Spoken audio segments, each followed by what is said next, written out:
It's a warm welcome here from our studios in Sarakunda. This is the Star TV News and I am Ajakari Sahanyang. In the headlines tonight, France gives 2 million euros to Gambia. Survivors return to Barra to an emotional welcome. MOPSI commemorates World Human Rights Day. The deaf commends CRC over inclusion of sign language in draft constitution. On the international scene, South African court orders eviction of refugees living in church. Lebanon seeks international help as financial crisis grows. Protests continue in Baghdad. Pompeo warns against Russian election meddling in Lavrov meeting. Those were the headlines, and now the news in detail.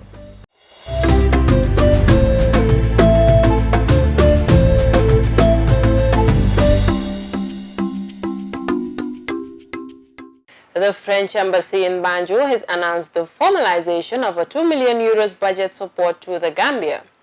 France was one of the EU countries that pledged to help bring the Gambia's economy out of the woods after a donor conference in Brussels in 2018. Maimuna Diouf reports. Finance Minister Mamboure Ndiaye and Alexandra Pointier, the French Development Agency ADF Regional Director for Senegal, the Gambia, Cabo Verde and Guinea-Bissau today signed a pact formalizing a 2 million euros budget support to the Gambia. A statement from the French embassy said, further to the 2017 democratic transition in the Gambia, the government of France has expressed its willingness to work towards the renovation of its diplomatic and economic relations with the country. During the International Donor Conference for the Gambia in Brussels, in May 2018, France pledged to contribute to the economic stabilization of the country and to support the implementation of the National Development Plan with 50 million euros to be disbursed over 2018 to 2021. The financing agreement signed today between AFD and the government of the Gambia is a second budget support operation, and it comes in addition to the pledge made at the Brussels conference in 2018. The French government granted a 5 million euros budget support to sustain the microeconomic stabilization of the country and to ease the transition towards an IMF finance program.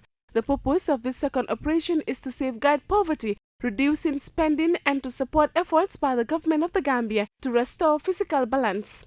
As such, it will both seek to safeguard poverty reduction expenditures and alleviate the government's financing gap, as expressed in the Memorandum of Understanding signed between the Republic of the Gambia and the French Development Agency on November 5, 2018, in the presence of Mr. Jean-Yves Le Drian, Minister of Europe and Foreign Affairs.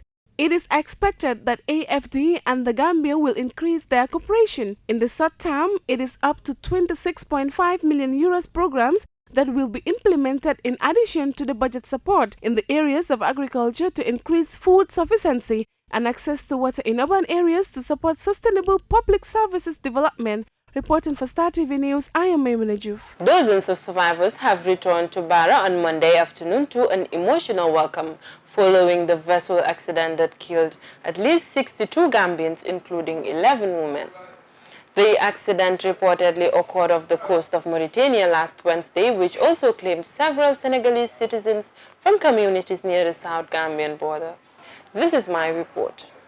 The survivors on Monday were transported to Barra from Senegal by bus through the support of the International Organization for Migration (IOM). Relatives gathered in front of the Barra police station in numbers to witness the arrival of their loved ones. Although there was no confrontation, various security forces were seen on the ground conducting crowd control, including the paramilitaries.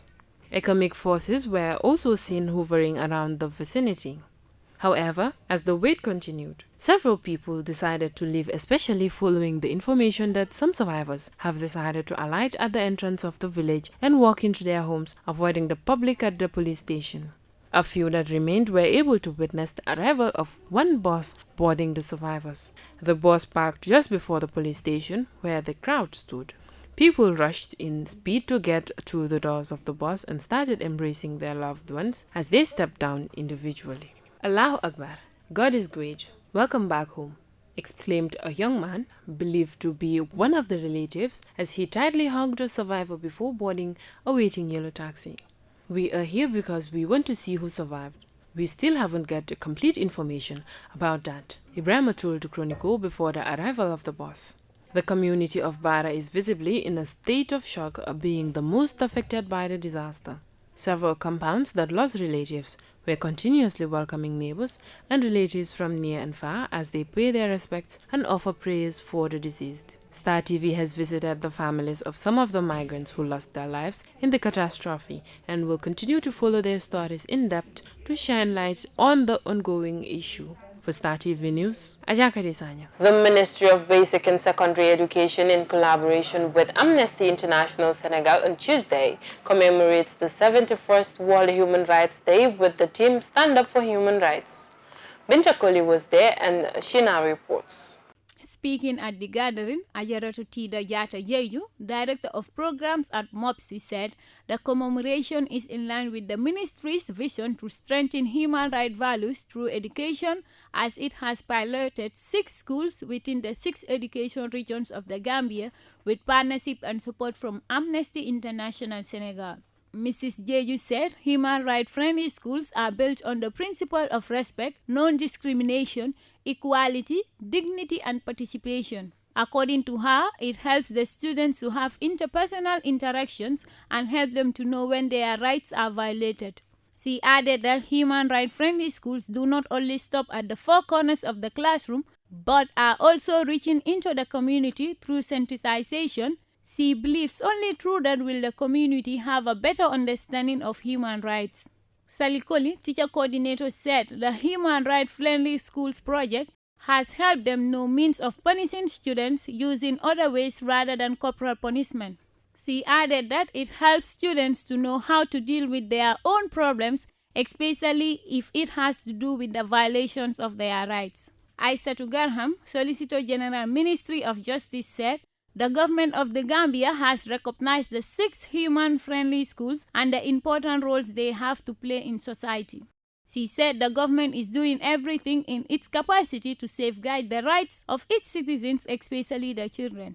Mr. Lamin Fati, Director Child Protection Alliance, said human rights should not be a new thing to people because it is branded in both the Quran and Bible. He added that it is the duty of the state to make sure the rights of their citizens are protected and safeguarded. Reporting for Star TV News, I am Binta Koli.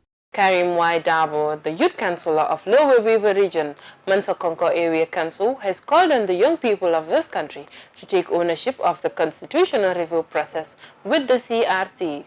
The CRC is currently on a nationwide consultation to afford the people the opportunity to solicit recommendations for incorporation into the draft constitution. Jacqueline Colley is traveling with the CRC and she now reports. Over 97% of those that have attended the CRC's public consultations so far are elders.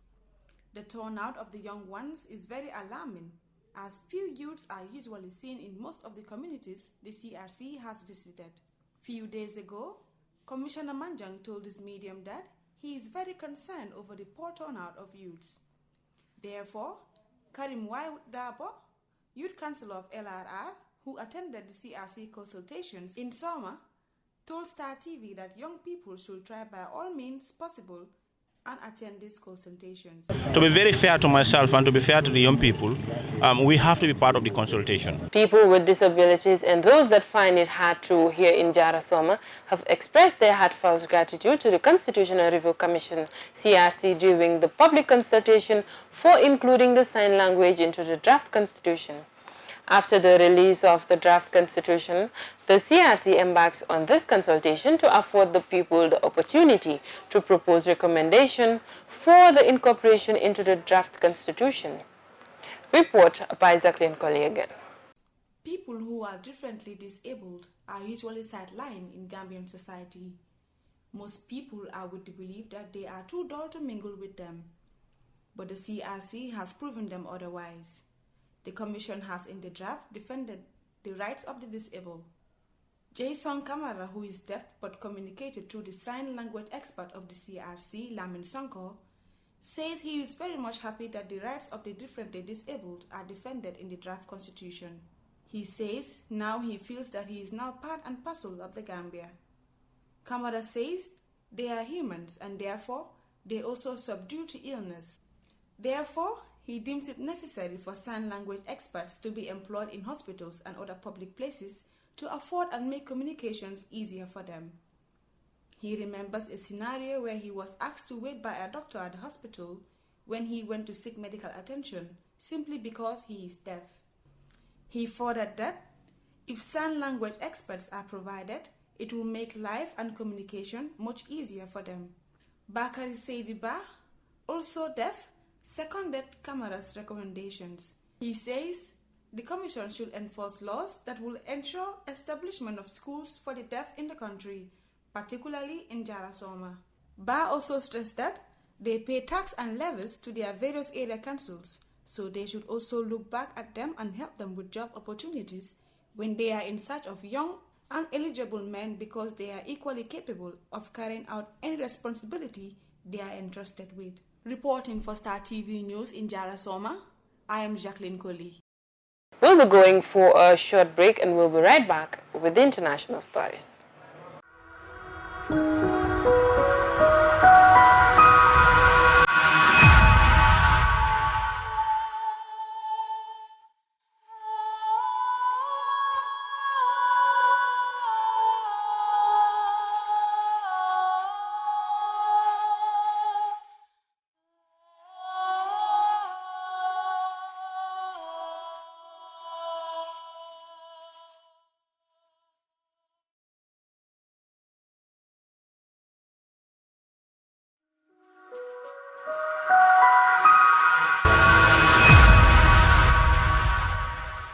Now, news beyond our borders.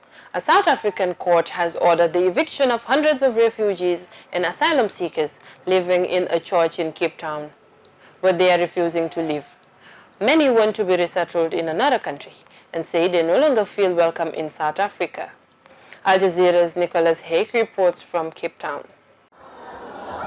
Reverend Alan Story's church has a full congregation of refugees. He invited them in. Now he wants them to leave, and for a brief moment during Mass they do, stepping outside. But not Shema Nahiman, a Muslim refugee who stays to pray. She fled violence in Burundi thinking she would find peace in South Africa. Instead, she found hate. No, South Africa is not safe. I am so disappointed in South Africa. People burnt my shop to the ground because I am a foreigner. We are not safe here.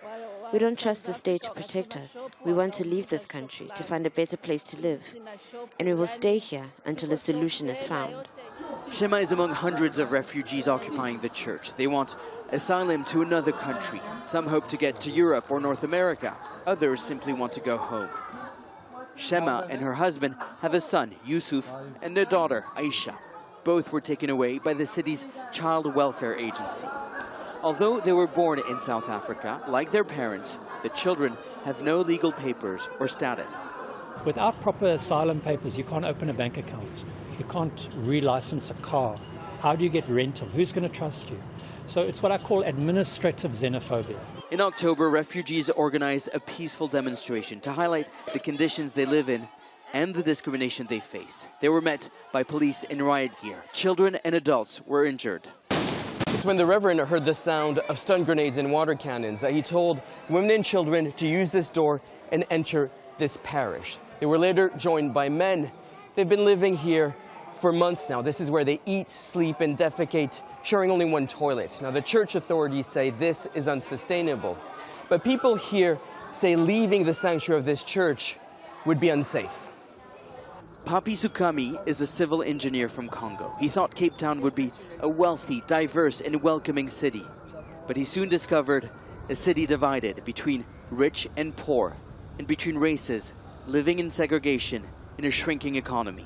The politician leaders, they are always saying foreigners are taking our jobs. They are saying to their people, foreigners are taking our house, our women. So they are blaming foreigners. They don't manage right the country. There is corruption. But every time, instead, they are blaming us foreigners. So we become like scapegoat.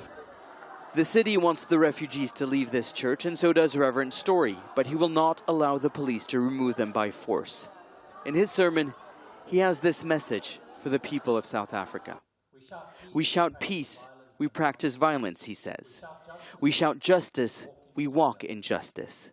We preach love, we practice hate. Nicholas Hawk, Al Jazeera, Cape Town. Talks are being held in France to mobilize support for Lebanon, which faces its worst economic crisis in decades.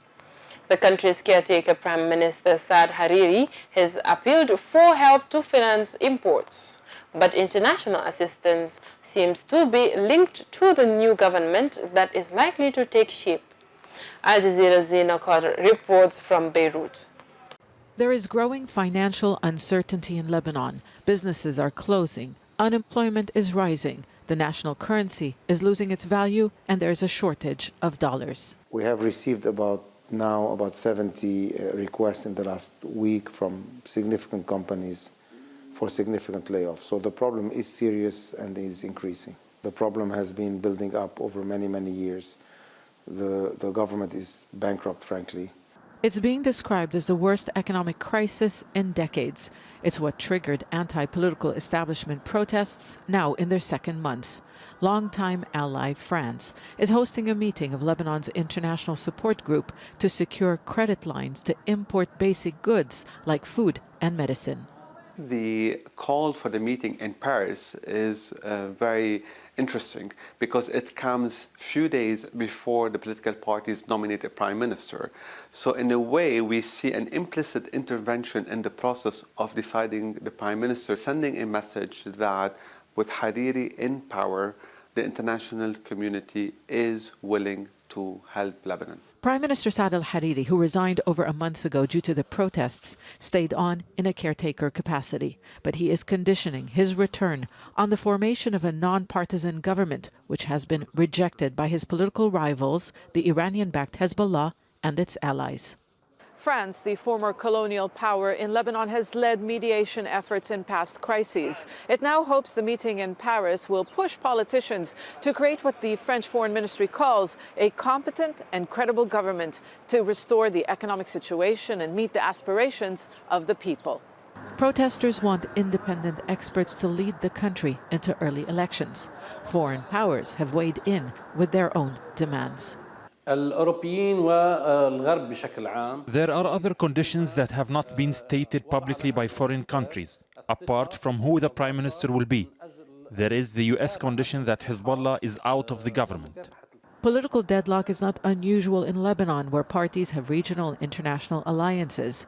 Very few expect stability until those countries find common ground. Zana Khudr, Al Jazeera, Beirut. Protesters in Iraq are standing firm in their demand for political change, with gatherings in central Baghdad continuing despite a particularly bloody weekend of demonstrations.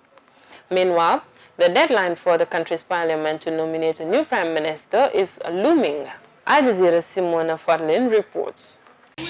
On the second anniversary of ISIL's defeat in Iraq, people took to Baghdad's streets not to celebrate victory, but to fight another battle, this time against their own government. Armed with banners and flags, they demanded justice and reforms. We won over ISIL, which is a happy thing. But now we need to win over the parties and the corrupt. They pose a greater danger than ISIL because of the crimes they committed against the people. Those vehicles came and killed people, and no one stopped them, no one questioned them, and no one talked about it. It's true, ISIL committed crimes, but it's no less than the crimes of these corrupt people. Last Friday, gunmen opened fire on demonstrators in the nearby Hilani Square, killing 25 and injuring dozens. There's barely enough space on this wall to list the names of the latest victims. Their deaths seem to have drawn even more people into the streets. Several trade unions, tribes and political organizations have called for protests on Tuesday. And despite last Friday's attack on demonstrators near Tahrir Square, people have heeded their call. Their demands remain the same. They want an end to corruption and a new government. In a show of solidarity, hundreds of people arrived from Iraq's southern provinces. Feeling ignored back home, they hope their presence in Baghdad will force those in power to listen. I came here to support my brothers, the Baghdad people. I will never return home. Either I go back in my coffin or I kick the corrupt people out. After Friday's violence, security forces were deployed near protest sites. But it was the followers of Shia cleric Muqtada Sadr, identifiable by their blue and white hats, who seemed in charge of security. None of them agreed to speak on camera, yet they vowed to intervene to protect protesters if necessary. Parliament has 5 more days to choose a replacement for Prime Minister Adel Abdel Mahdi, who resigned last month. Many fear that without strong leadership, Iraq risks slipping deeper into crisis. Simona Foltin, Al Jazeera, Baghdad. Before we end the news, a recap of our main headlines. France gives €2 million to Gambia. Survivors return to Barrow to an emotional welcome. MOPSI commemorates World Human Rights Day. The deaf commend CRC over inclusion of sign language in draft constitution. That's all for this edition of the news. Please enjoy the rest of our programs and join us tomorrow for more news. Thank you.